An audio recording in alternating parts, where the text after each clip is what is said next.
In the video that you just watched, we learned the mathematical relationship between the Gibbs free energy of a reaction and the equilibrium constant. And this equation explains our understanding of why a negative delta G corresponds to an equilibrium constant that favors products.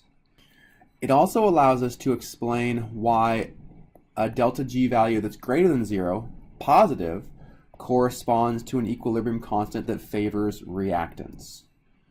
Okay? At the very end of that video, we mentioned that under this delta G value is only true under standard conditions. And that was concentrations equal to 1 molar, pressures equal to 1 atmosphere, and temperature equal to 25 degrees Celsius. Okay, so what do we do if we have a mixture of reactants and products and the concentrations are not 1 molar? Okay, so this video is going to explore that idea. So let's start this by thinking about how we can predict which direction a reaction should happen. Remember, we've learned that if you compare Q to K, we can predict which direction a reaction will shift. Will it shift to reactants or will it shift to products? In situations where Q is greater than K, this means that we have too many products, so we're going to favor reactants. So reactants form. In a situation where Q is less than K, this means we have too many reactants and products will form. So if reactants form, if reactants are favored, then this corresponds to a delta G that's greater than 0. The reaction is favoring reactants. Okay, when reactants are favored, delta G is positive. The reaction is non-spontaneous. If products are favored, this corresponds to a spontaneous delta G. Okay, now remember, this delta G that we're talking about here corresponds to non-standard conditions. Okay, and the way that we would predict the sign would be to compare Q to K. All right, so let's put some math to this. Let's put an equation to this. All right, so delta G, which is the non-standard Gibbs free energy of a reaction, equals delta G naught plus RT natural log of Q. Okay, so recall that delta G naught is related to minus RT natural log of K.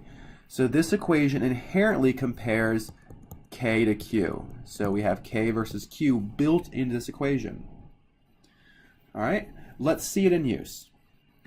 Okay, so let's think about the decomposition of ammonia.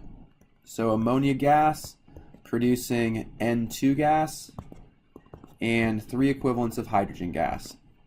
Okay, and if I tell you that the equilibrium constant for this reaction is 2,690, okay, we could easily calculate delta G naught for this reaction, right? So delta G naught is equal to minus R, 8.314 joules per mole Kelvin, times T, which is 298.15 Kelvin,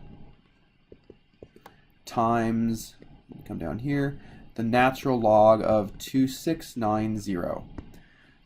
So delta G naught for this reaction would be negative 575.97 joules per mole. So if the concentration of ammonia was exactly 1 molar, the concentration of nitrogen was exactly 1 molar, and the concentration of hydrogen was exactly 1 molar, then this reaction would favor products with an energy of negative 19,575.97 joules per mole. Okay, so what if the concentration of ammonia is equal to 0.4 molar, the concentration of nitrogen equals 400 millimolar, and the concentration of hydrogen equals 4.5 molar. The question is which direction will this reaction shift? So will we make products or reactants? and what is the energy that drives the reaction under these conditions. Okay, so to answer both of these, we need to first calculate Q. And we know we calculate Q in the same way we would calculate K, just using non-equilibrium conditions. Okay, so products over reactants. So ammonia is 0.4 squared divided by nitrogen. This 400 millimolar corresponds to 0.4 molar. Remember, we only use molar units in our equilibrium constants. And hydrogen is 4.5 molar squared. So this corresponds to a Q value of 0.0044. So in this case, Q is clearly less than K.